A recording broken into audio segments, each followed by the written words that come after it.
Can we give a special clap to our fantastic worship team? Thank you. Thank you so much. And welcome to the feast. Happy New Year pa rin. Kahit bukas, 15 na. Uy, nakangiti na sila. Ang tagal kasi, ang daling naubos nung 13-month pay at bonus eh. Pero bukas, makakatawid na. Sabihin nyo sa katabi nyo, Happy New Year. Ayan, huwag tayo magsawa. Dahil ang totoo niyan, buong taon naman pwedeng palaging bago. At sa mga nanonood sa atin via online, welcome to the feast where you are loved. And I'm so excited because we're starting today a brand new talk series entitled Table Talks. Bagay na bagay ito na panimula ng taon sa ating feast. Kaya pwede na po kayo magsiupo. Maraming salamat po. Patuloy natin kayong aayain sa hapag, sa piging, sa mesa ng Panginoon sa series na ito. Come to think of it, alam niyo po ba yung logo ng feast natin? Ayan po. Nakita po natin. Napakasimple. A few years ago, we revised, no? And we changed the feast logo. Matagal na yung lumang logo, mga 90s pa yon. Kaya a few years ago, yan na yung bagong feast logo. Baka hanggang ngayon hindi pa rin alam nung iba kung ano yung bilog na yan. Mesa po yan. Mesang bilog. At yung 4 na linya ay supposedly 4 na silya kung saan maaaring umupo at mag-usap, magkwentuhan, kumain, at magkaroon ng pag-iisa, ng isip, ng puso, at ng buhay. Alam niyo po, maraming salamat at ako'y na-overwhelmed dahil itong linggong ito ay birthday week ko po. In fact, di pa tapos ang mga celebration ko. Ang buong buwan, nagbe-birthday celebration pa rin ako sa dami po ng mga grupong nais ko ring makasalamuha at makasama sa mesa. And come to think of it, alam nyo, nung Christmas po, nung Christmas season, it was one of my busiest Christmas seasons ever. Binilang ko po, huminto na ako sa, ilan yung Christmas parties ko, binilang ko, huminto na ako sa 22. Alam ko meron pa mga sunod. No kidding, no exaggeration. I had 22 Christmas parties. Naalala ko nung bata ako, isang Christmas party lang, di na ako makatulog di ba? Yung Christmas party sa school. Ito 22, because I have school, bawat klase noon, and we have the feast at bawat grupo noon, and I have friends at bawat imbitasyon noon. Hindi ko pa nauuhan yung marami doon. But ang pinaka na-enjoy ko, of course, I enjoyed all the Christmas parties that we had. Pero ang pinaka tumatak sa aking mga parties, tanong nyo ano? Yung mga maliliit. Iba gusto natin yung mga malalaki, raffle, kantahan, sayawan, contest ng mga palabas. That's amazing. That's happy and that's wonderful. That's fun. Pero ang mga tumatak sa isip ko, yung mga umupo lang kami sa mesa, Christmas party ng 4 na tao, 7 tao, kasi doon talaga nagkakaroon ng kwentuhan, ng kamustahan. Halimbawa, pakita ko sa inyo yung mga liit-liit kong Christmas parties. Mula, of course, sa ating leader at founder na kaibigan ko, si Brother Bo at asawa niyang si Maru. At syempre, kami mag-asawa. Every end of the year, talagang kailangan namin umupo. Lagi naman kami umuupo. Pero iba yung year-end na upo namin, talagang kwentuhan kung ano nangyari sa buong taon at sa susunod na taon, anong mga plano. Yung pang mga ganon, talagang hindi lang tungkol sa kainan at inuman at hindi naman masama yun, pero ito'y talagang. In fact, ang dami pong mga ministries ng ating feast, kaya ang laki ng Christmas party dito sa feast. Pero bukod sa malaking Christmas party ng mga servants natin, nag-organize pa ako ng liit-liit. Halimbawa, nag-Christmas party kami ng mga security. Yung mga nandito po na nangangalaga sa atin tuwing linggo.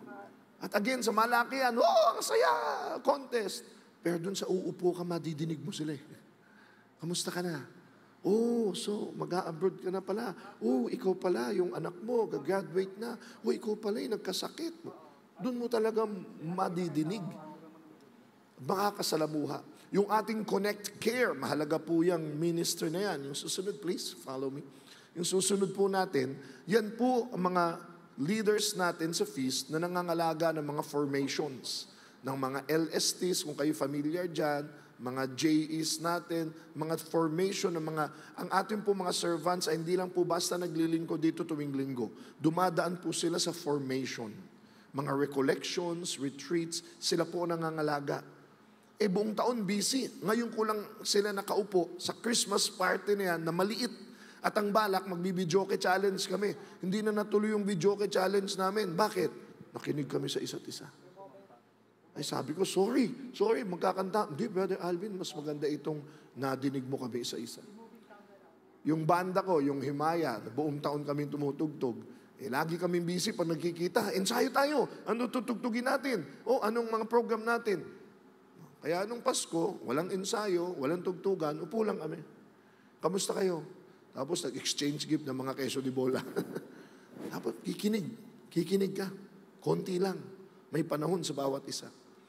Tapos, dinate ko din as a Christmas party yung mga nasa likod palagi ng aking events. Pag ako kasi may events, lagi akong package. Kahapon lang ay 2 araw, nasa Department of Tourism ako. Kahapon sa isang malaking kumpanya. Ang nakikita palagi ako.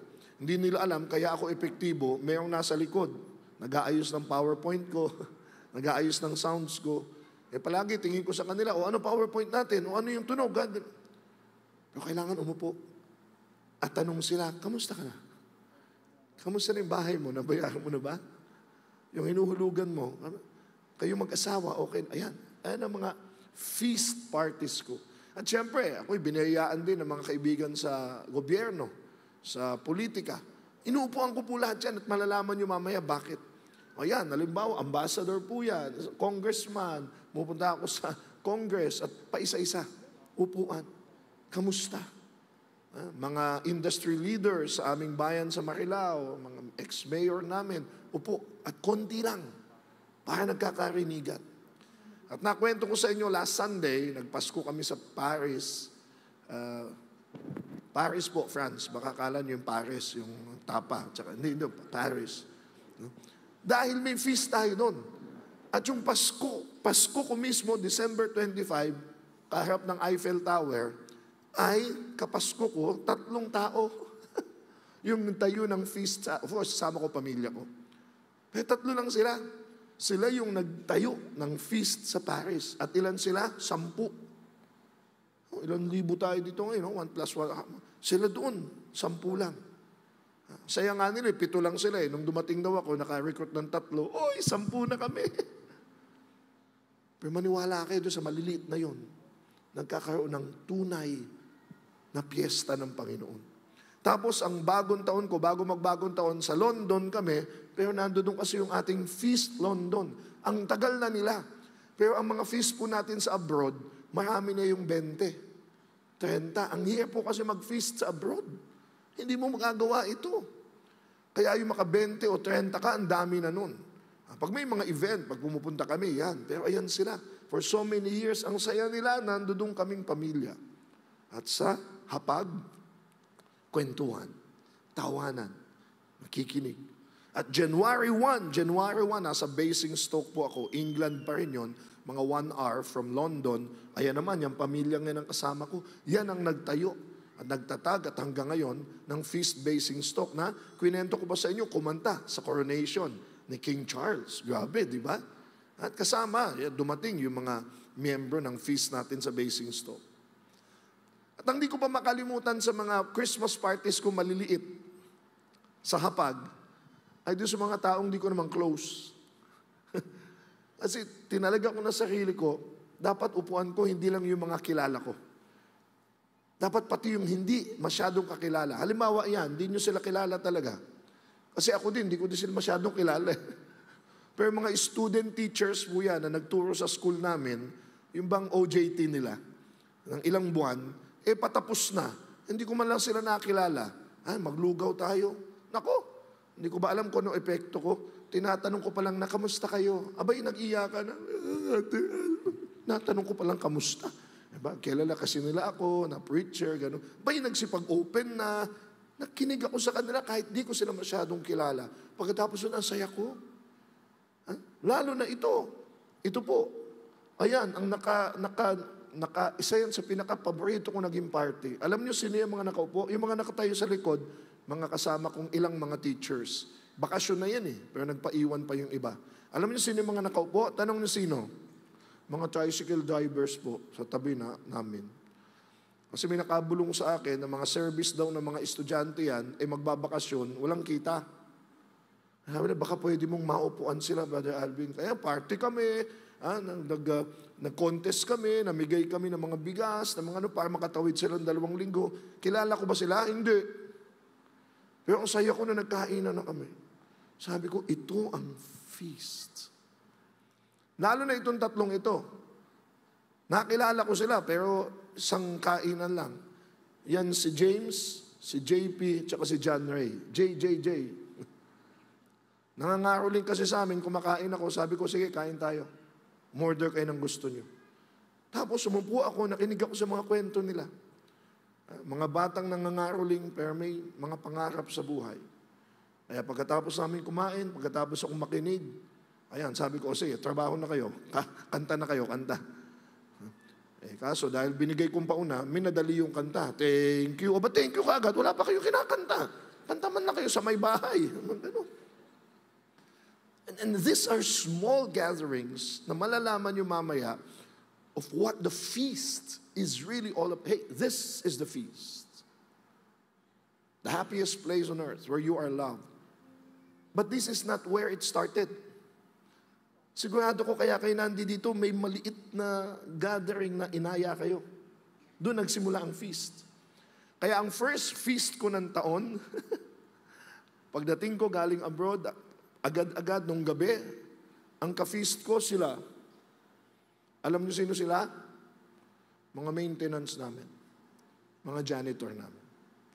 Mga kasambahay, school helpers, house helpers. Ang saya ko. Kasi mayroong panahon para umupo at makinig sa kanila isa-isa. Kinig ako sa isa-isa. Anong mga plano nyo sa buhay? Ano nakikita nyo? I was so inspired.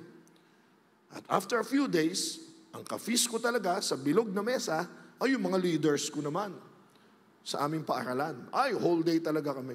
Nagpiesta kami at nagtawanan, pero nag-aral, nagplano. And very soon, I'll be sitting down with our leaders with the feast. Bay Area, Feast Provincial. These are the groups that have been entrusted to me. Pero higit sa lahat, ang mga paborito kong mga naging parties ko na maliliit, siyempre, huwag mong lalaktawan yan. Baka feast ka ng feast sa ibang tao, nilalaktawan mo yung mga kasama mong pinakamahalaga. Kaya hindi ko makalimutan mga lit-lit kong feast ay sa mga kapatid ko, sa mga pamilya nila. Yung isa dyan, galing pang Mindanao, yung isa, minsan ko lang makita, ang saya ko. Ang dami namin mga parties, pero sabi ko, iba yung tayo lang. Kwentuhan lang tayo. Makikinig ako. At higit sa lahat, lalo na sa sarili kong pamilya. Yan ang pinakamarami kong piyesta. 4 lang kami, pero marathon talaga ang aming mga, kaya kami nag-abroad Para lumayo sa lahat ng ito, napakabala kong tao Pero para araw-araw, feast tayo. Asawa ko at 2 kong anak. Dahil dyan, unang nangyayari ang feast. Welcome to the feast, where you are loved. I don't know kung nilaktawan nyo yung libro. I gave that. Ayan, balikan nyo. Alam nyo, nag-12 hours trip ako sa aeroplano. Ang gaganda pa naman ng mga palabas. Pero tiniis ko na hindi panoodin. Andun yung Barbie, nandun yung... Wala naman doon yung rewind. Pero nagbasa ako ng libro. At tinapos ko yung librong yun na tinuturo ko ngayon sa maraming tao. Ang pamagat ng libro, Change Your World. Libro po yan, isa sa pinakabagong libro ni John Maxwell. Kung fan kayo ni John Maxwell, ako, ganda niyan. Kasama niyang sumulat si Rob Hoskins. It's literally changing my world and the world around me. Pero ang chapter 6 po niya, kung di ako nagkakamali, chapter 5 or chapter 6, ang title, create transformational tables or change the world one table at a time. Ang mundo daw po ay nababago, nagsisimula sa mesa. May mga taong umupo, nag-usap, at doon nagmula ang pagbabago. Kasi tandaan niyo po sa talk na ito hanggang matapos yung series, dalawang napakahalagang salita. Ano po yun? Come and go. Sabihin niyo po, come. Go. Parehong importante yan. Ang Panginoong Jesus, sinabi niya, come, follow me. Come to me, all of you who are heavily laden, I will give you rest. Come. You came to the feast today. You said yes to Jesus' invitation. Amen? Pero may sinabi din ng Panginoong Jesus na go. Sa Great Commission, bago siya umakyat sa langit, sinabi niya sa kanyang mga apostoles, go and make disciples. Mahalaga po yan. Tanong niyo bakit? Kayo, you came. Paano yung mga hindi pumupunta? At hindi maaring pumunta? You go. Gets nyo? At kayo din. Pagkatapos ng misa, ano sinasabi ng pare? Kayo na pumunta dito, pagkatapos dito ba kayo matutulog? Hindi. Uuwi din kayo eh. Kaya ano sinasabi palagi ng pare pada sa misa? Go in peace. Pagkatapos natin to come to the Lord, we will be sent out to go. Kaya ang talk po natin today, napakaganda. We are sent to go to the lost sheep. Hindi ibig sabihin niya na parawara ang buhay. Hindi. Dapat wag tayo mayabang na tayong nagsisimba, tayo ang ligtas. Yung mga nasa labas, mga ligaw. Wag naman. Baka may dahilan lang kaya hindi sila nakapunta. Pero ikaw na nandito, abay, pag pumunta ka sa kanila, sunduin mo sila. O kaya, bago mo sunduin, umupo ka muna sa hapag at makipagkwentuhan. Get ready. This series will change our world because this will teach us to come and to go. Let's all stand. In the name of the Father and of the Son and of the Holy Spirit, amen. Today I receive all of God's love for me. Today I open myself to the unbounded, limitless, overflowing abundance of God's universe. Today I open myself to God's blessings, healing, and miracles. Today I open myself to God's word so that I become more like Jesus every day. Today I proclaim that I am God's beloved. I am God's servant. I am God's powerful champion. And because I am blessed, I am blessing the world. In Jesus' name, amen. Do we have a Bible, please? Oh, there. Oh, you were there. So let's sing to the word of the Lord. Thy word is a lamp unto my feet,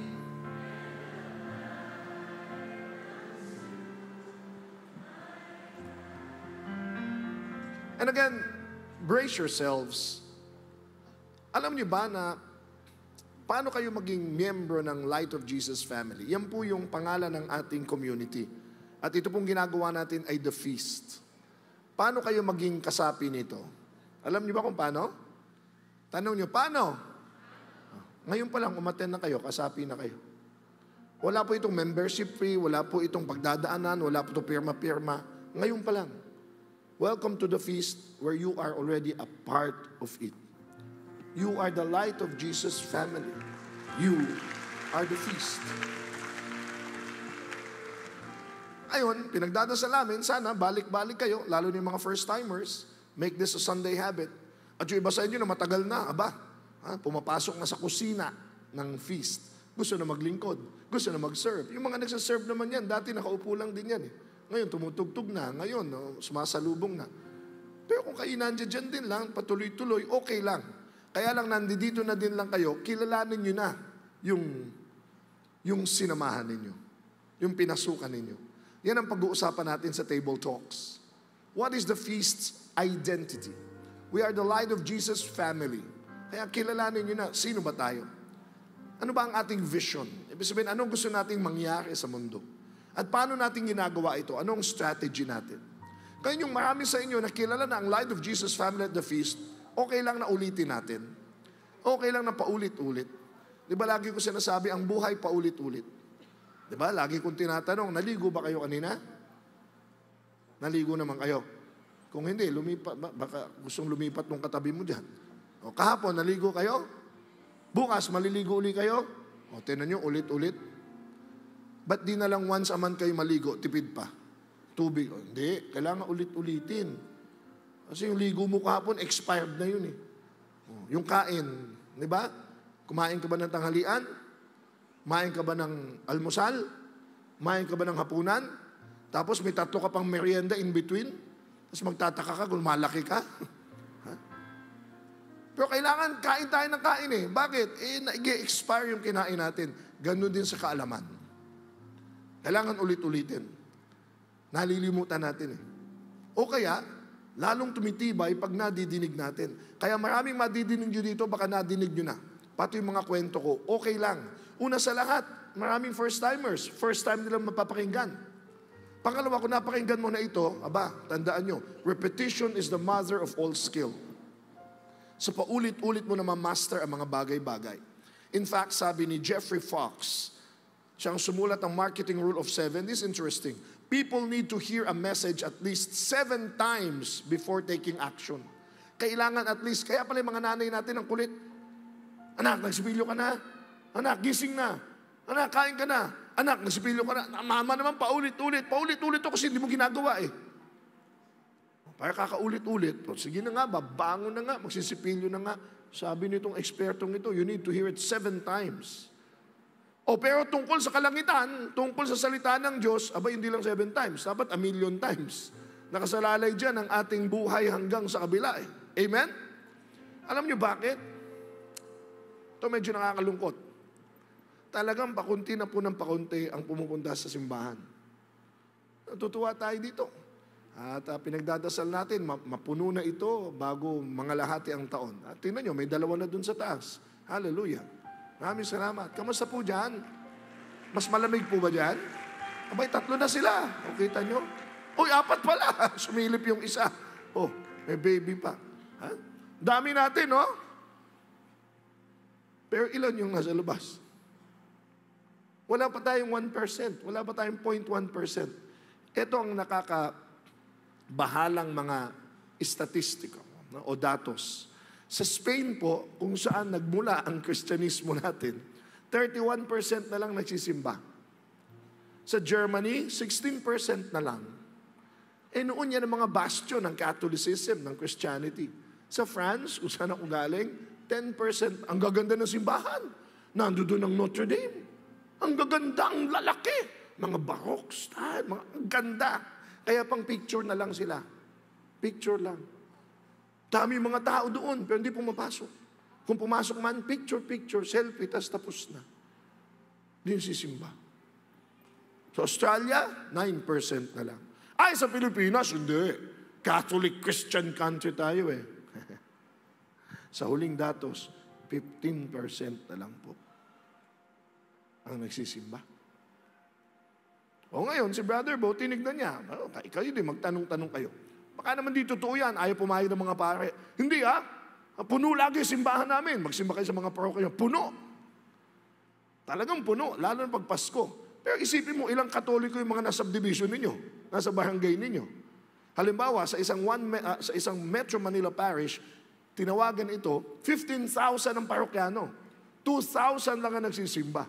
Ang dami ng 2,000 pero ilang porsyento lang yan nung talagang dapat magsimba? 15%, 13%. Sa isang provincial parish, 83,000 yung mga Katoliko. 7,500 ang nagsisimba. Woohoo! Pero 9% lang yan. At sa baryo na lang kaya naakala natin, noong mga unang panahon, pag nagsisimba, wala na tao sa mga bahay, di ba? Andun na lahat sa simbahan. Hindi na po ganyan. Mas marami na nasa sabungan eh. Pag linggo. Kasi may Kristo din dun sa sabungan, di ba? Yung Kristo na. Logis. Sa baryo po, sa isang baryo, 4,000 ng tao, 200 na lang ang nagsisimba. Sa kapilya, siksikan yun, 200, dami nagsisimba. Ang di natin nakikita, 5% lang yun. Bakit? Kumukonti ang nagsisimba. Tanong niyo po bakit? Basahin natin ang salita ng Diyos. Ito nalalagpasan natin. Luke 15:4-7. If a man has 100 sheep and one of them gets lost, what will he do? Won't he leave the 99 others in the wilderness and go to search for the one that is lost until he finds it? And when he has found it, he will joyfully carry it home on his shoulders. When he arrives, he will call together his friends and neighbors, saying, "Rejoice with me, because I have found my lost sheep." In the same way, there is more joy in heaven over one lost sinner who repents and returns to God than over 99 others who are righteous and haven't strayed away. Bakit ito ang binasa ko? Tanong niyo bakit? Ito sabi ni Jesus eh. Kahit may 99 ka pa na tupa, pero may isang nawawala, iiwanan mo yung 99 para hanapin mo yung isang nawawala. Lalo na kung baliktad. Paanong baliktad? Isa na lang yung tupa mo. Yung 99 may nawawala. Eh anong ginagawa mo? Hinihintay mong bumalik yung 99. O dito ka, aalagaan mo tong isa. Dito ka, yung mga 99 umalis yan eh. Bahala sa buhay nila. Kaya antayin kung babalik sila. Hindi babalik. Kundi mo hanapin. Kundi mo susunduin. Kaya nga sa kwento ng Panginoon, isa lang yun eh. Iniwan niya yung 99, hinanap niya. At nung hinanap niya, kinarga niya. At nung nakita niya isang nawawala, sobrang saya niya. Lalo na siguro nung binalik na niya sa 99. Yan po ang nalalaktawan natin. Iniintay lang natin dumating sa atin. Pero nagkukulang tayo sa paghahanap at pagsundo. Natin ha, kasama na kayo. Light of Jesus na kayo eh. Feast na kayo eh. Andi dito kayo sa 99. Amen. Pero pag uwi ninyo, maghanap kayo ng iba pang quote-unquote nawawala. Malay nyo, tag-isa lang kayo nang may makita, next Sunday, puno na ito. At nagpapapunuan lang ba tayo dito para mapuno? Hindi. Sayang kasi. Sayang ang biyaya, sayang ang pagpapala, sayang ang aral, sayang ang mga worship. Hindi sayang, andito kayo eh. Pero marami pang mga bakante. Manundo tayo. Tulad ng ginawa ni Jesus. Let's find and seek the lost sheep. Let's sing to the word of the Lord again. Thy word is a lamp unto my feet,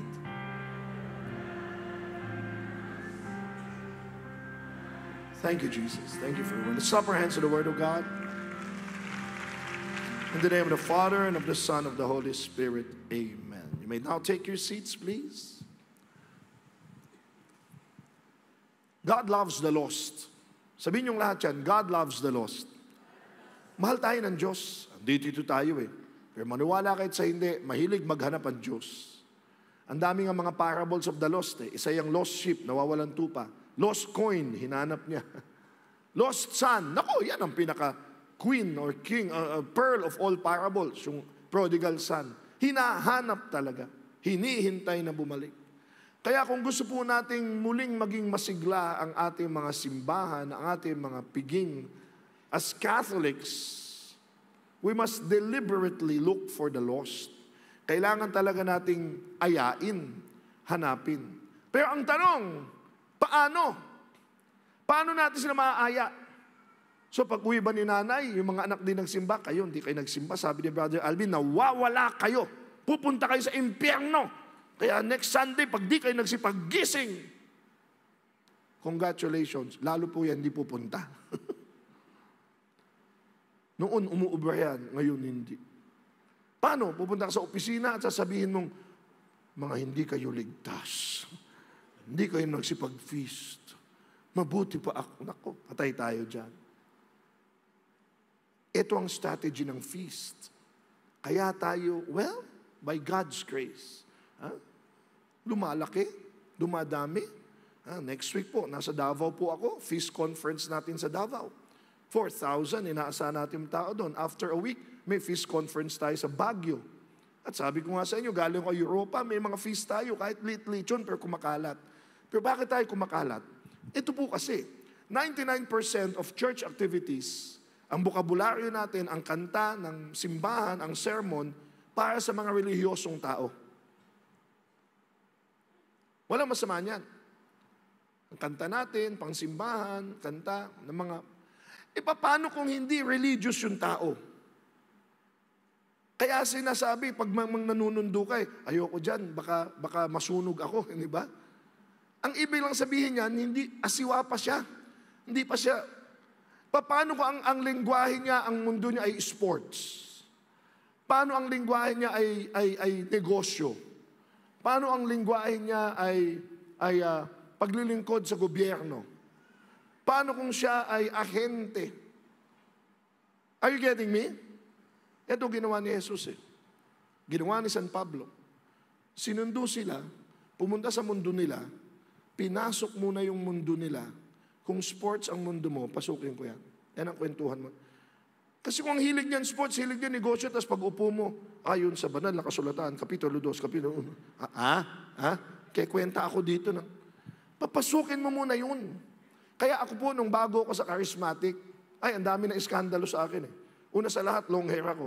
Sabi nila, ano yan, addict ba yan? Ba't pinapasok nyo dito yan?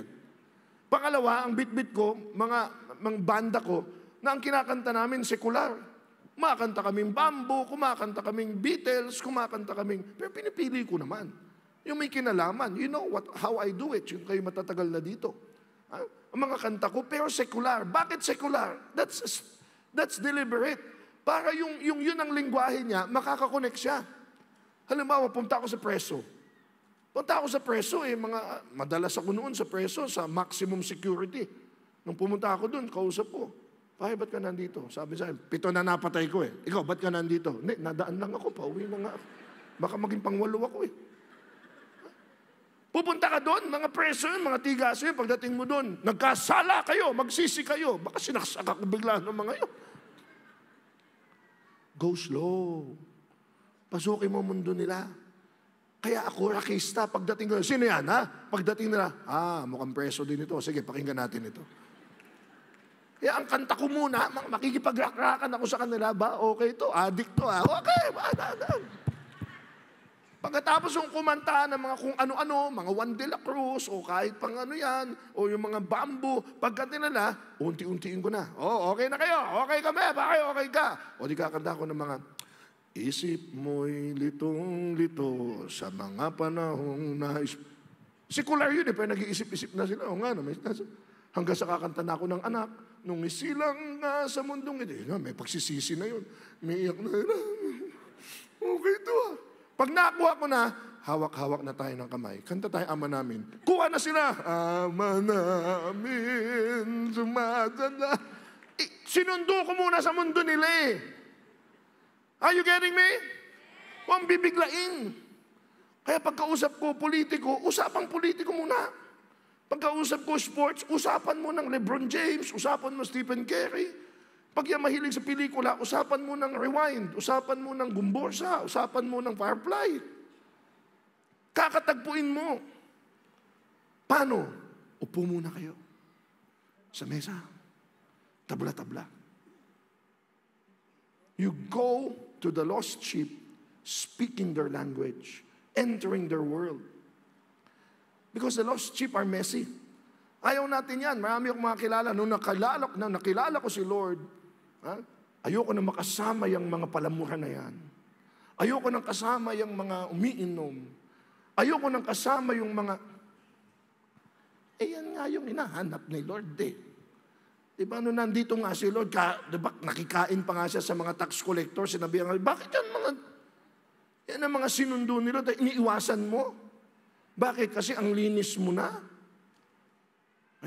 Kailangan mo talagang bumaba. And go with that's why the church is ineffective. We want the lost to go to us instead of us going to them. Eto tayo, banal kami ha. Kaya pag pumasok ko dito, dapat banal ka din. Ay, hirap na hirap siya. Anong ginawa ni Jesus? Banal ako ha. Pero ako bababa sa'yo. Usap tayo. Ano kwento mo sa buhay? Ano hilig mo? Ano kinakain mo? Sabay tayo. Anong dala mo ngayon? Masunduin ka eh. Makikipag-usap sa'yo. Makikiupo sa'yo. Makikiramdam.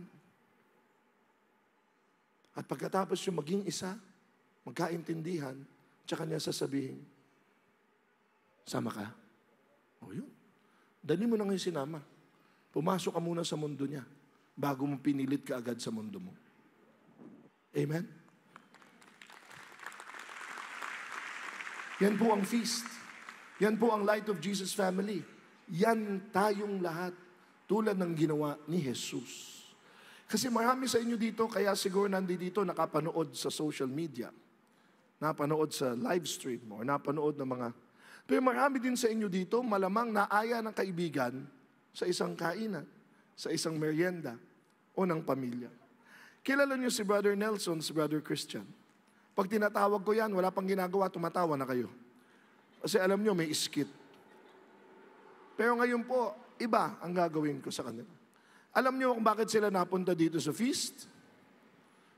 Hindi po, dito sila nagsimula sa feast, hindi. Nagsimula po yan sa kwentuhan. Nagsimula ang feast namin sa one-to-one. Christian, gaano ka nakatagal na naglilingkod sa feast? 14 years po.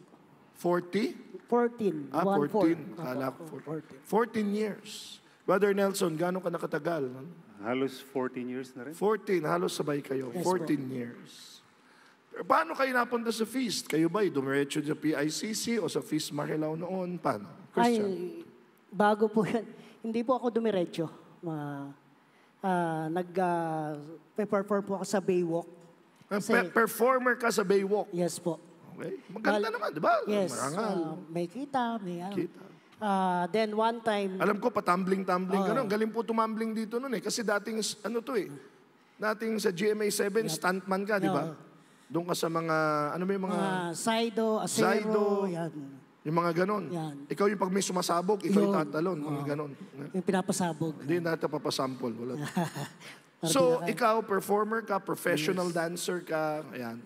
Tapos, Yun, then one time, nadaan po doon si Brother Alvin. Nakita niya po ako. Nung nakita niya ako, ang galing nga na yung ni Lord na nakadress ako ng pambabae. nakasuot ka ng pangbabae. Tapos, Tandang-tanda ko yun, ang galing mo. Nakasuot po siya ng pangbabaeng lola. yeah. Pero nagtatumbling. Sabi ko, ang galing ng lolang to, tumatumbling ah. Ayun. And then after po nun, after namin mag-perform, napunta po kami sa backstage. Ayun na po yun, nilapitan na po ako ni Brother Alvin na nagbigay po ako ng number sa kanya. Then one time, ayun na po, nag-meet na po kami ni Brother Alvin doon. Ano sabi ko sa'yo nun? Nagulat na lang po ako kasi sabi mo, grabe yung performance mo, Talent yung mo. talent mo, galing mo sumayaw, ayun. Yan, doon yung Inaya kita Yeah. sa school. Ayun. Para sayaw, magturo ng sayaw, mag-perform. Yes. Oh, ang aya ko pala sa'yo, performance. Yes, doon, nabali ang yaya sa akin ni Brother Alvin, magtuturo sa school. Ayun. And then, after nun, nagulat na lang ako kasi meron na-open na Feast Marilao. Doon, niyaya ako ni Brother Alvin na mag-dance ministry head. So mula sa performance sa Baywalk hanggang sa magturo sa School. sayaw, biglang naging nasa dance ministry ka hanggang sa naglingkod ka na for 14 years, naging Brother Christian. Yes po. Grabe, no? Pero nakita nyo, nagsimula muna sa mundo niya. Sayaw. Kailangan ng kita. Pero ngayon, Ngayon po, yung in God's grace po, grabe yung blessing na natatanggap po sa Kanya ngayon. Na kumikita ako dati, pero ngayon mas doble, siksik-liglig at umaapaw po. pero mas malalim pa ang nakita mo. Yes Hindi po. lang kita para Hindi sa lang. bulsa na hindi naman masama. Yes Kailangan po. mo yun. Oo. Kaya ano pa ang Habang kinita mo? nagpa-perform po ako doon, alam niyo, panggabi, hindi siya masyadong... Ngayon nag-perform po ako, kay Lord na po. Kaya mas lalo lumalim po yung aking pananampalataya. Brother Christian, Si Brother Nelson po, matagal kami magkasama sa politika. Para po kaming SK chairman. Siya po ay head ng mga SK sa buong May Kawayan. Pero kakaiba yung pagpasok mo sa feast. Paano kang napunta from politika ngayon, feast? Hindi ko kilala yung feast, Bro Alvin eh. Tanda-tanda ko noon, tanghaling tapat. Dumadaan ako ng matinding depression. Naglalakad lang ako sa kalye. Nagdadaan ka sa matinding depression? Depression. Oo. At sakto, hindi ko napansin may humintong sasakyan. Si Brother Alvin. Kwentuhan saglit. Then sabi niya, pre, pasyal ka sa school. Kwentuhan tayo. Ayun. At mula doon, kwentuhan kami. At matagal niya na ako iniimbitahan sa feast. Sabi ko, wala akong time eh. At, pero ang alaalala ko din, alam ko, sportsman ka eh. Di ba? Ikaw ay, top basketball player, coach, at nag-organize ka na ng mga paliga hanggang sa ibang bansa. So nung may bago pala yung school noon, parang inimbita ka din kita maging coach or something. Ay, oo. Sakto naman noon yung part ng depression eh. Wala akong trabaho noon. At nung nagkwentuhan kami ni Bro Alvin sa school, sa Barcelona Academy, tama-tama daw may opening siya ng sports coach. At naku, tuwan-tuwa ako noon. Actually, wala kami opening noon. Pina-open ko na lang para makapasok. Napilitan. Pasok ko. At buhat noon ako, biglang nagkaroon ng saya. At alam ko, inimbitahan mo uli ako. Sa Sabado, meron tayong feast, Marilao, attend ka. At ako naman, siyempre, obligado na pumunta dahil boss ko na eh. At doon nagsimula yung So napilitan ka lang nung una sa feast? baka tanggalin mo kaagad ako. Oo nga. Oo. Pero yun na nga, naka-attend ako at buhat noon na unti-unti nabago ang buhay ko. Abay, 14 years ka nang naglilingkod sa feast. Ngayon, pinamamahalaan mo na ang ating production at kung saan-saan tayo nakarating, hindi lang sa politika, hindi lang sa sports, ngayon sa paglilingkod sa Panginoon. Brother Nelson po.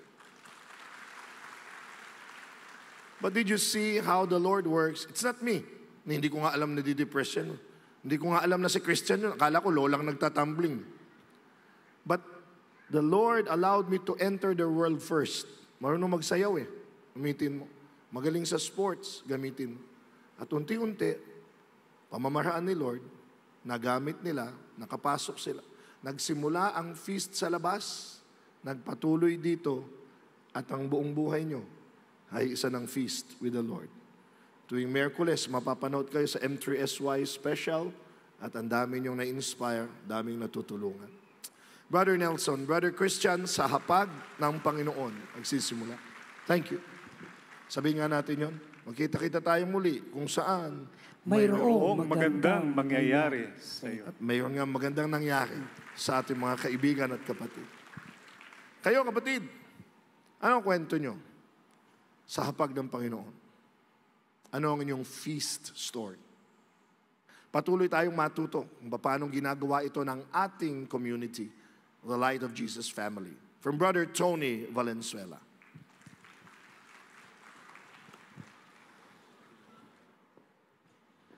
Palakpakan natin si Brother Alvin, Brother Nelson, and Brother Christian. God loves the lost. Pakiulit. God loves the lost. And I believe that's the reason kung bakit tayo nandito. One way or another, naramdaman natin yung pagiging lost. Amen? Lahat tayo, in one way or another, maybe right now, you're feeling lost. Pero itong nagustuhan ko sa quote na binanggit ni Pope Francis, sabi niya, I see the church as a field hospital after the battle. No? Kumbaga, ang church ay parang isang ospital. After living our daily lives, getting wounded, heartbroken, lost, empty, we come back to the church. Bumabalik at bumabalik tayo sa simbahan. That's why we believe dito sa Feast family natin, the church is for messy people. Can you say to me, the church is for messy people? Pakitingin yung katabi mo, kang messy bang katabi mo ngayon? Or nalalamig ngayon dahil malamig dito sa PICC ngayon? In one way or another, we're also messy. Amen? That's why the truth is, contrary to what many people think about yung mga mahilig umattend ng misa, umattend ng feast, the truth is you don't have to be perfect before you can come to church. Amen? You don't have to be perfect. In fact, because you acknowledge that you're imperfect, ako ay tao lamang. I need the Lord. Yung iba kasi, inisip nila, ay, ako pumunta dyan, attend pa. Nako, baka masusunog ako pagpasok ko dyan. Di ba? May mga ganun. Baka mamaya, kung ano mangyayari sa akin, nako, hindi ako worthy. But that's why Jesus came, for the unworthy, at tayo yon. Can you put your hand over your chest and say, I'm unworthy? That's the first step, to acknowledge that we're not perfect. Konting history lesson tayo. Okay lang po ba? Konting background tayo where the feast began. For some of us who are new to the feast, kasi ang feast ay ang prayer meeting gathering natin every week. Pero the feast is part of a bigger family known as the Light of Jesus family. Yan, Light of Jesus family. Amen? And this started noong 1980 with the parents of Brother Bo, si Tita Pilar and Tito Jean. And nung time na yon kasi, they were gathering sa garahe nila sa bahay. Hanggang ngayon, nandun pa rin. Nandun pa rin ang bahay po nila sa Chicago Street, Cubao. Nakapunta ako doon personally kasi nung first light group ko, ka-light group ko yung pamangkin ni Brother Bo, si Joseph. At nakapunta kami doon. Nung pumunta kami doon sa loob ng garahe, sabi ko, talaga ito? Ito lang? Simpleng garahe? But imagine from that simple, messy garage, doon nagsimula ang The Light of Jesus family noong 1980. Noong una, 30 members lang sila, 30. And after 7 years, habang tumatagal yung panahon, dumami sila, umabot ng 20,000 plus members. Ang dami, no? Mukhang hindi kasya na sa garahe yung 20,000 plus, no? Pero when they had their prayer gatherings, umabot sila sa point na parang hindi sila nag-grow. Parang hanggang 20,000 plus lang. At napansin ni Brother Bo, parang yung mga members, hindi dumadami pero nagkakaedad na. Walang mga younger members na pumapasok. And he realized, ang community nila, the Light of Jesus, prayer gathering, every month, every week, parang inward-looking sila. And relate ako dito kasi galing din ako sa isang covenanted community. Now, there's nothing wrong in being covenanted. Minsan ganun ang calling ng mga communities, to be covenanted. Kumbaga, ang Light of Jesus family dati, yung formation program nila, bago maging member ka, kailangan dumaan sa rigorous na 4-year formation. Imagine 4 years bago ka maging officially member. And yung former community ko, which I was part of, parang kailangan dumaan sa 9 to 12 weeks na Christian life program. Now, I'm not against that. That's wonderful. That's if it's part of your formation to grow deep inside. Talagang personal journey to with the Lord. And we still invite everyone to have that personal inward journey with the Lord. Pero nung time na yon, napansin ni Brother Bo, parang tayo lang. Parang for members only ang gathering na ito. So si Brother Bo, ang ginawa niya, kinuusap niya yung Council of Elders. He consulted them na kailangan mag-open up na yung gatherings nila, not just to members only, but to the unchurched. Pakiulit, unchurched. To the wounded, to the broken, to the least, the last, and the lost. To those who are not holy sa paningin ng iba. Those who are not attending church anymore. And syempre, nag-discern yung elders. And they agreed, sige, Brother Bo, we'll make you the presiding elder for this new change. And from that time on, nag-open up na yung Light of Jesus family at tinawagan na yung gatherings nila, the feast. And it was in 1997 kung saan nag-start yung unang feast. At dumami na, and then from Valle Verde, naalala ko that time, Brother Bo was active in Valle Verde. Meron pa dito na inabutan pa si Brother Bo sa Valle Verde? Meron po ba? Oh, meron. Ano talaga, no? Thank you for being with us here for many, many years. And we're praying that for those who are here, many more years to come. Amen?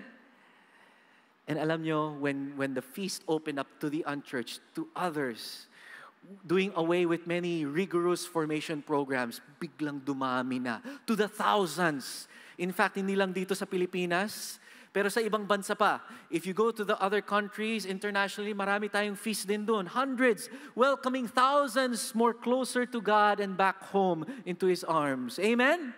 And kung napansin nyo, ang mga feast natin, mga gatherings natin, hindi sa simbahan. Kumbaga sa mga commercial areas, sa malls, sa cinema, sa mga secular venues sa labas, in exemption to some countries kasi depende kung saan nagtayo ng feast, no? Like example, sa Middle East. In the Middle East, dahil mostly Muslim countries naman, may mga laws na kailangan within the parishes ang mga feasts. Sa New Zealand, sa America, sa Australia, dahil mahal ang mga secular venues, exemption nasa parishes. Ang logic kasi ng feast is that kung nasa parishes tayo most of the time, ang maatak, ang mga religious, yung mga umata ng misa, mga regular attendees ng simbahan, but the church is open not only for the religious, but for the unchurched. Amen? That's why yan, sa mga sinehan, sa PICC, di ba?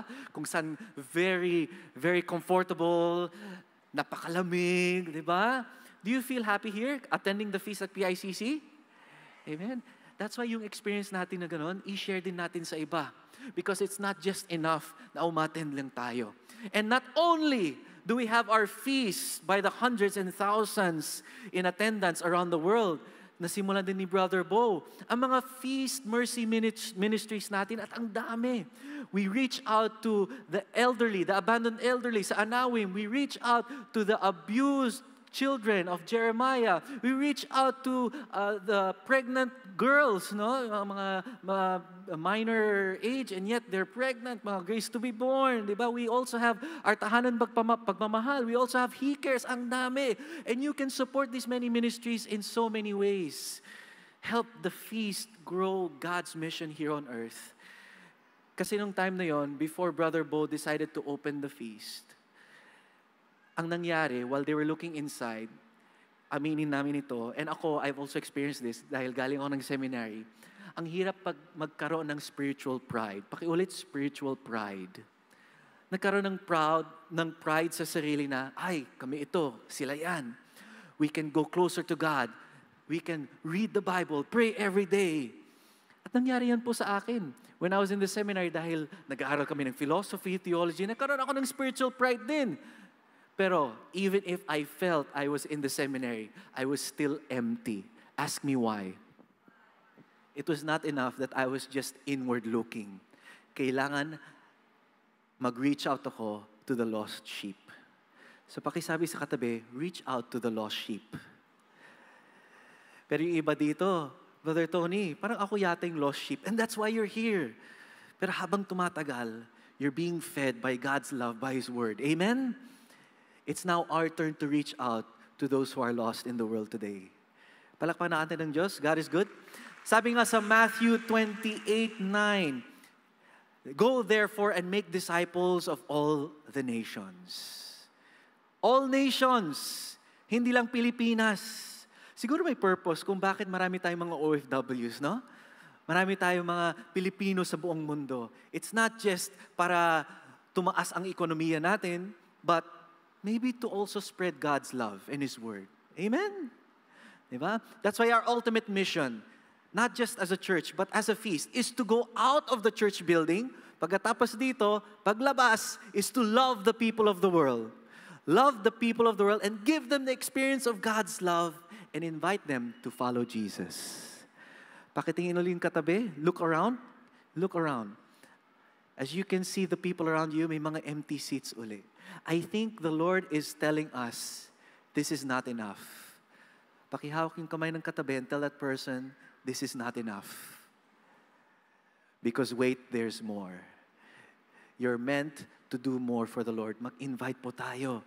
Bring others in our lives, mga kaibigan, mga kapatid, mga barangay, mga kapitbahay. Reach out to them, invite them to the feast, and let them experience God's love as you're experiencing it right now.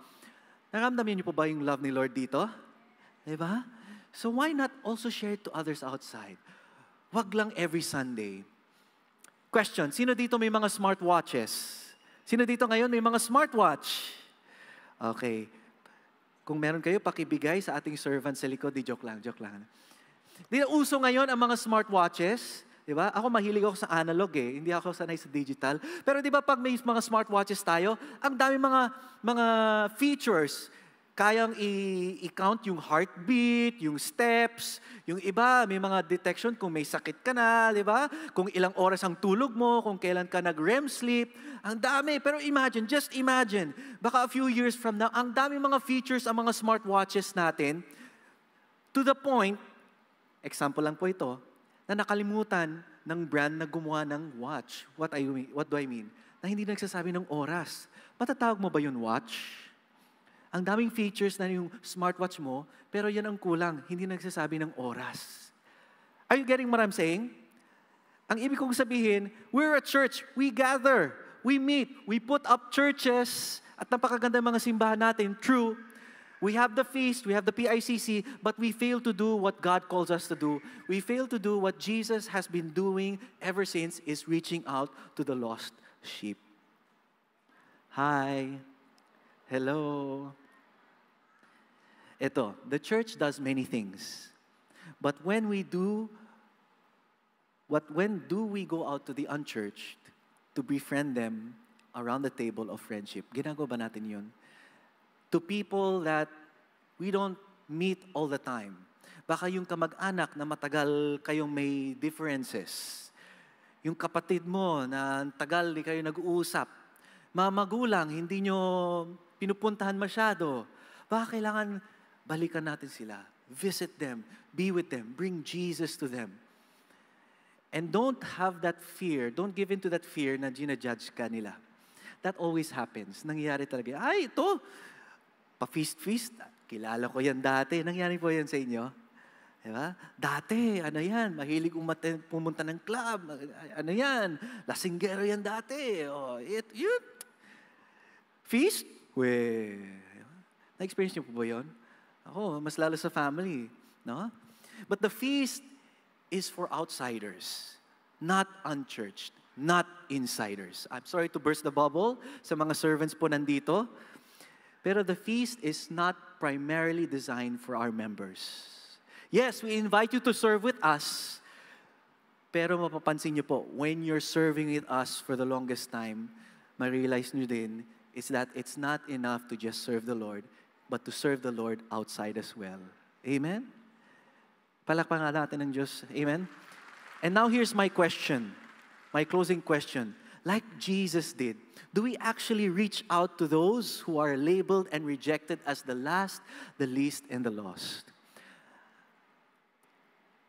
Itong nakaraang Pasko, of course, we're meant to enjoy our time and focus on our family and loved ones. Pero how many of us have really reached out to those who have been rejected by society, to those who are in need of God's love? That's why talagang kailangan kong banggitin yung mga Feast Mercy Ministries, because these opportunities are there already for us to be loved and to love others who are lost. I want to share this, itong message na ito. God wants to enter into your life. Allow God to turn your mess into His message for the world. Amen? Pakitining uling katabi, mukhang messy bang katabi mo ngayon? Maybe that's what we need to accept first, that we're messy, so that God can use our mess to be His message. Amen? But wait, don't let your mess go to waste. Even for that, God has a purpose. Imagine your mess, may purpose pala ang Diyos dyan sa mess mo. Ang problem kasi, pag messy tayo, tinatago natin. We'll keep it to ourselves. Ang tendency ko din ganun, to hide my mess. Ayoko ipakita. Ayoko i-share. Kasi nakakahiya. But here's the thing, and I'll repeat it. We'll repeat it every time now for this new series. God loves the lost. God loves you. God loves your mess. And He will turn that mess to be not only His message, but to be His masterpiece. Amen? Can we give God a clap offering? And because of that, we welcome back Brother Alvin Barcelona. Thank you so much, Brother Tony. Thank you. Slap our hands again, Brother Tony. Thank you. So, si Brother Tony, nanunundo din yan. Napanood niyo ba siya sa Gumbursa? Ay, tao, kita mo? Yan yung napapanood niyo sa Shopee. Yan. Ano ibig sabihin? Kami po, nila Brother Bo, kahit kami mga preachers ay pinayagan, in fact, dapat nga na patuloy na sinasabi ni Bo, kami ay nakasawsaw sa mundo. Well, we are not of this world, but we are in this world. Bakit? May huling dalawan lang akong kwento. Nadinig na ng marami, uulitin ko lang. Pwede?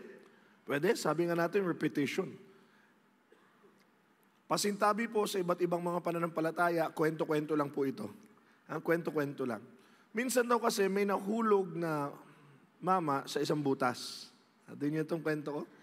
Nahulog siya, tulong, tulong. Masyadong malalim yung butas. Hindi niya maabot yung bunganga ng butas. Naku, iisip niya mamamatay na sa butas na yun, lalo na't mukhang maggagabi. Tulungan niyo ako, tulungan niyo. Ang una daw na nakadinig sa kanya ay si Ala. At sabi daw ni Ala, tutulungan kita kung nakinig ka lang sana. Kasi may paskil pala doon na huwag pumasok. Huwag pumasok doon. Hindi ka kasi nakinig. Pero kung nakinig ka sa utos ko, ay matutulungan sana kita. Sabi ng mama, sorry, hindi ako nakinig. Hindi ako nakabasa. Pero tulong, kawawa naman ako. Maiwan ako. Ang sunod daw nakadidig sa kanya ay si Buddha. At nadinig ni Buddha, maawain si Buddha eh. Pinuntahan daw niya yung bata. Pinuntahan daw niya yung nagsisigaw. At sinabi, nakita, "Uy, sino ka?" Sabi niya, "Ay, ako si Buddha. Tutulungan kita na, dinig kitang sumisigaw." "Ay, salamat." Ayan ang sabi ni Buddha, yumuko siya. Sabi niya, "Talon ka, talon. Hawakan mo kamay mo, hihilahin kita." Ay, talon siya. Talon, abot niya. Kahit ano, taas ng talon niya, hindi man niya maabot kasi malalim nga. Talong ka ba? Sabi niya, hindi maabot. Kaya sabi daw ni Buddha, gusto talaga kitang tulungan eh. Kung maaabot mo lang ako, hindi talaga mo ako maabot, pasensya na. Malis na si Buddha. Tulong! Mabubulok na ako dito, mamamatay ako. Ang huli daw nakadinig sa kanya, si Jesus. At pinuntahan siya ni Jesus. At nakita siya. "Sino ka?" Sabi niya. Yung una, tutulungan daw ako, pero hindi daw kasi ako nakinig. Kasalanan ko. Yung pangalawa naman, tutulungan daw ako, pero hindi ko siya maabot. Ikaw, sino ka? Ako si Jesus. Matutulungan mo ba ako? Tulungan mo ko. Oo, tutulungan kita. At anong ginawang pagtulong ni Jesus? Tutulungan kita. Tumalon siya. Doon sa butas. Pagtalon niya, sabi ng ma'am, "Ba't ka tumalon? Pareho na tayo ngayon dito." Sabi ni Jesus, "Tumalon ako para makita kong kalagayan mo dito. Malalim nga. Medyo mataas-taas nga doon. Pero tumalon din ako para yuyuko ako, tungtong ka sa akin, papasanin kita dahil medyo matangkad si Jesus, at baka pagpasan na kita, maaabot mo na sa konting talon yung bunganga ng butas." Talaga? Sabi niya, "Abay, madudumihan kita. Baka masugatan pa kita." Hindi na bale. Kaya nga ako tumalon para makaligtas ka. Halika. Yumuko si Jesus. Tinungtungan siya. Buong lakas na itinaas siya ni Jesus. Nagkadumi-dumi na si Jesus. Nasugatan na siya. Nadudumihan ka, nahihirapan ka. Okay lang. Makatalon ka lang mula dito, maabot mo na yan. At buong tindig ng Panginoong Jesus at mataas na siya, konting talon niya, naabot niya. At nakalaya siya, nakawala siya sa butas. "Salamat, niligtas mo ako. Ikaw ang naiwan siya." Pero alam naman natin ang kwento. Naiwan talaga si Jesus sa butas. Sa kuweba. Dahil talagang binigay niya ang kanyang buhay upang tayo maligtas. Bumaba talaga siya sa ating mundo.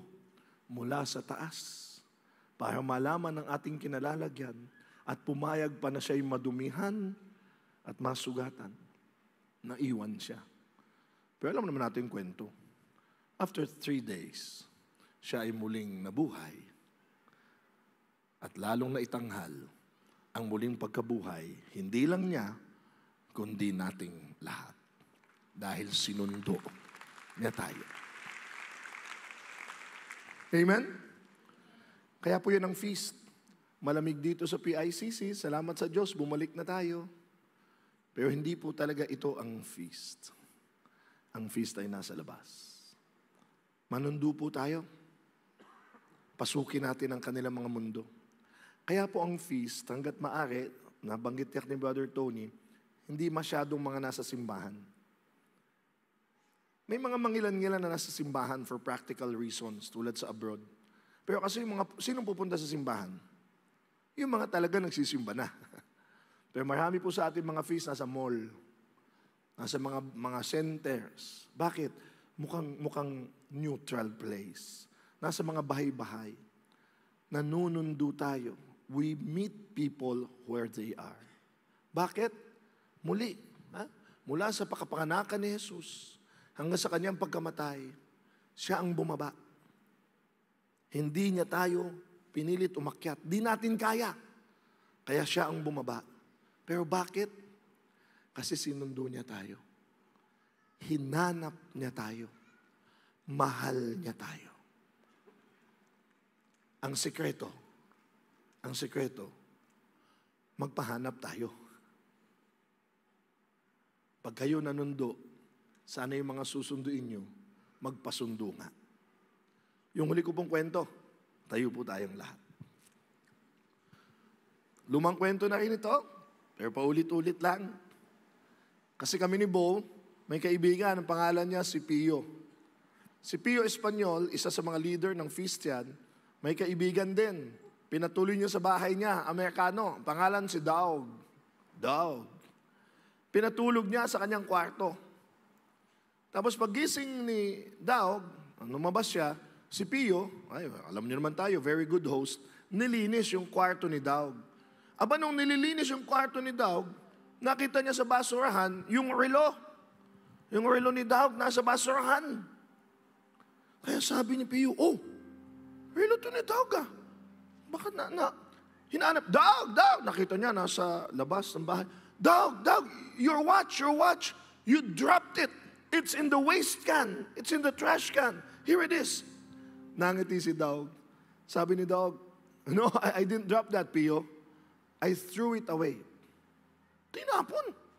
What? Sabi ni Pio, you threw away your watch? Nangiti si Daug. Didn't you see it? It's destroyed.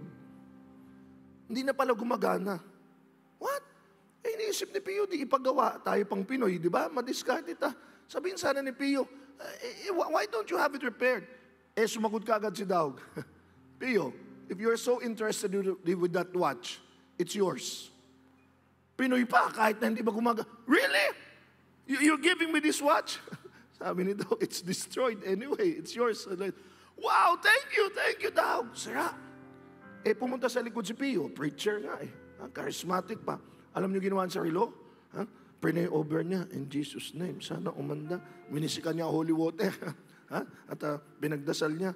Inalug-alug pa niya, in Jesus' name, in Jesus' name. Abay, ganun niya, umandar. Umandar yung relo. Kaya nung umaandaw na yung relo, balik siya kay Daug. Daug, your watch, it's already working. Here it is. Oh, sabi ni Daug, good for you. But I gave it already to you. It's yours. Thank you. May bagong relo si Pio, umaandar. Kinabukasan, kita sila ni Brother Bo. Sabi ni Pio, Bo, tingnan mo, may bago akong relo. Uy, sabi ni Bo, mukhang mamahalin magkano bili mo niyan? Hindi, bigay lang. Bigay nung bisita ko Amerikano. Binigay? Ang bait naman. Bakit? Akala niya kasi sira. Tinapon niya. Nung pinulot ko binigay niyo sa akin, akala niya sira. Inalug-alug ko nga. Dinasal-dasal ko. Winisik ko pa holy water. Umandar. Kaya binigay na niya sa akin. Tawa ng tawa sila. Ang galing talaga ni Lord. Tapos bilang naisip ni Bo, si Bo Sanchez pa. Ang galing. Mabuti na lang si Lord. Utak Pinoy. Hindi utak Amerikano. Pasintabi sa mga Amerikano, kwento-kwento lang. Sabi ni Pio, ha? Bakit? Kasi si Lord, pag nasisira tayo, hindi niya tayo tinatapon.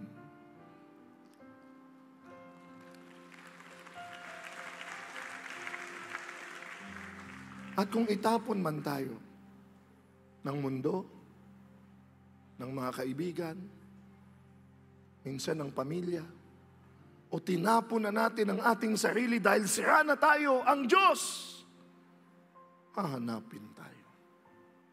Pupulutin tayo mula sa basurahan. Aalug-alugin. Wiwisik-wisikan. Ibe-pray over. At gagana uli tayo. Gagana ka uli. Sa kamay ng Diyos. Bago ka uli. Alam niyo, bagong taon ngayon. Ang daming mga mataas sa mga pag-asa at mga pangarap. Pero ang dami pa rin di makamove on. Alam ko yan kasi ang dami kong mga natatanggap na messages araw-araw. Bagong taon na, pero ang bibigat pa rin ng mga dala. Kaya ang palaging sagot ko sa kanila, pahanap kayo kay Lord. Papulot kayo kay Lord. At kahit kayo sira, sa kamay ng Diyos, bago ka ulit. Gagana ka ulit.